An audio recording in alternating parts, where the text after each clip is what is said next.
ಅಂತೂ Germany places ನ ಮುಗಿಸಿ ಒಂದ್ ಒಳ್ಳೆ ನಿದ್ದೆ ಮಾಡಿ ಬೆಳಗ್ಗೆನೆ ಸ್ಟ್ರಾಸ್ಬರ್ಗ್ ಸಿಟಿ ಎಕ್ಸ್ಪ್ಲೋರ್ ಮಾಡಕ್ ಬಂದ್ವಿ. ಆಕ್ಚುಲಿ ವಾಕ್ ಮಾಡಿದ್ರೇನೆ ಸಿಟಿ ಎಲ್ಲ ಚೆನ್ನಾಗಿ ನೋಡಕ್ ಆಗೋದು. ಸೊ ಕಾರ್ನ ಒಂದ್ ಕಡೆ ಪಾರ್ಕ್ ಮಾಡಿ ವಾಕ್ ಮಾಡ್ಕೊಂಡು ಹೊರಟ್ವಿ. ಫಸ್ಟ್ ಓಲ್ಡ್ ಸಿಟಿ ಇಂದ ಸ್ಟಾರ್ಟ್ ಮಾಡಿ, ಇಲ್ಲಿ ಮನೆಗಳೆಲ್ಲ ಸೇಮ್ ಆರ್ಕಿಟೆಕ್ಚರ್ ಇರುತ್ತೆ. ಸೊ ಅದನ್ನ ನೋಡಿ ನಮ್ ಪೇರೆಂಟ್ಸ್ ಸರ್ಪ್ರೈಸ್ ಆದ್ರು. ಹಾಗೆ ಮನೆಗಳು ಕೂಡ ನೋಡಕ್ ತುಂಬಾ ಕ್ಯೂಟ್ ಆಗಿ ಯೂನಿಕ್ ಆಗಿತ್ತು. ಯಾವ ಆಂಗಲ್ ಅಲ್ಲಿ ವಿಡಿಯೋ ಮಾಡಿದ್ರು ಅಷ್ಟು ಚೆನ್ನಾಗಿ ಕಾಣ್ತಿತ್ತು. ಅಷ್ಟೇ ಚಿಕ್ಕ ರೋಡಲ್ಲೂ ಕ್ಯೂಟ್ ಟೂರಿಸ್ಟ್ ಟ್ರೈನ್ ನೋಡಿ ನಮ್ ಪೇರೆಂಟ್ಸ್ ಅಂತೂ ಅದ್ರ ಜೊತೆ ಫುಲ್ ಫೋಟೋಸ್ ತಗೊಂಡಿದ್ದೆ ಆಯ್ತು. ಹಾಗೆ ಮುಂದೆ ಹೋಗ್ತಾ ಅಲ್ಲಿ ಮೇನ್ ಅಟ್ರಾಕ್ಷನ್ ಆಗಿರೋ ಪ್ಯಾನೋರಮಿಕ್ ಬೋಟ್ ನೋಡಿದ್ವಿ. ಅಂಡ್ ಇದು ಫಸ್ಟ್ ಕೆಥೆಡ್ರಲ್ ವಿಸಿಟ್ ಅವ್ರದ್ದು. ಸೊ ಒಳಗಡೆ ಆರ್ಕಿಟೆಕ್ಚರ್ ಇಷ್ಟಪಟ್ರು. ಅಂಡ್ ನೆಕ್ಸ್ಟ್ ನಾವು ಹೋಗಿದ್ದು ಕೆಥೆಡ್ರಲ್ ನೋಟ್ರೆ ಡ್ಯಾಮ್ ಅಂತ. ಸೊ ಇದು one of the biggest cathedral in France.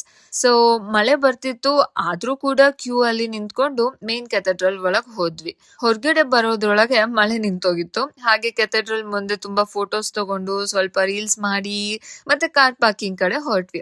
ಮತ್ತೆ ಯುರೋಪ್ ಅಲ್ಲಿ ಯಾರು ಕೇರ್ ಮಾಡಲ್ಲ ಆಯ್ತಾ. ಸೊ ಅವ್ರ ಟ್ಯಾಲೆಂಟ್ ನ ಅವರೇ ಎಕ್ಸಿಬಿಟ್ ಮಾಡ್ತಿರ್ತಾರೆ. ಸೊ ಅದನ್ನು ನೋಡಿ ಡಿಫ್ರೆಂಟ್ ಅನ್ಸ್ತು ಇವರಿಗೆ. ಅಂಡ್ ಸಿಟಿ ತುಂಬಾ ಬ್ಯೂಟಿಫುಲ್ ಆಗಿದೆ. ಕ್ರಿಸ್ಮಸ್ ಟೈಮ್ ಅಲ್ಲಂತೂ ಅಮೇಸಿಂಗ್ ಪ್ಲೇಸ್ ಇದು. ಅಂಡ್ ಆಕ್ಚುಲಿ ನಮ್ ಪ್ಲಾನ್ ಪ್ಯಾರಿಸ್ ಹೋಗೋದ್ ಇರ್ಲೇ ಇಲ್ಲ. ಬಟ್ ಮ್ಯಾಪ್ ಅಲ್ಲಿ ನೋಡಿದಾಗ ಜಸ್ಟ್ 4 hours ಡ್ರೈವ್ ಅಂತ ಇತ್ತು. ಸೊ ಫ್ರಾನ್ಸ್ ಬಂದ್ಮೇಲೆ ಪ್ಯಾರಿಸ್ ಹೋಗದೆ ಇರಕ್ಕಾಗುತ್ತಾ ಅಂತ ಹೇಳಿ ಹೇಗೋ ನಾವು ನಮ್ ಸ್ಟೇ ಬುಕ್ ಮಾಡಿರ್ಲಿಲ್ಲ. ಸೊ ಪ್ಯಾರಿಸ್ಗೆ ಹೋಗ್ಬಿಡೋಣ, ಇನ್ನು ಹೇಗೋ ಟೈಮ್ ಇದೆಯಲ್ಲ ಅಂತ ಹೊರಟೆ ಬಿಟ್ವಿ. ಆಕ್ಚುಲಿ Airbnb ಸಿಕ್ಕಿದ್ದೇ ಒಂದ್ ದೊಡ್ಡ ಕತೆ, ಲಾಸ್ಟ್ ಮಿನಿಟ್ ಬುಕಿಂಗ್ಗೆ. ಸೊ ನಾವು ಪ್ಯಾರಿಸ್ ಅಲ್ಲಿ ಏನೇನ್ ಮಾಡಿದ್ವಿ, ನಮ್ ಪೇರೆಂಟ್ಸ್ಗೆ ಪ್ಯಾರಿಸ್ ನೋಡಿ ಏನ್ ಅನ್ಸ್ತು ಅಂತ ನಾವು ನಮ್ ನೆಕ್ಸ್ಟ್ ಪ್ಯಾರಿಸ್ ವಿಡಿಯೋದಲ್ಲಿ ಹೇಳ್ತೀನಿ. ಹಾಗೆ ನನ್ನ ಫಾಲೋ ಮಾಡೋದ್ ಮರಿಬೇಡಿ.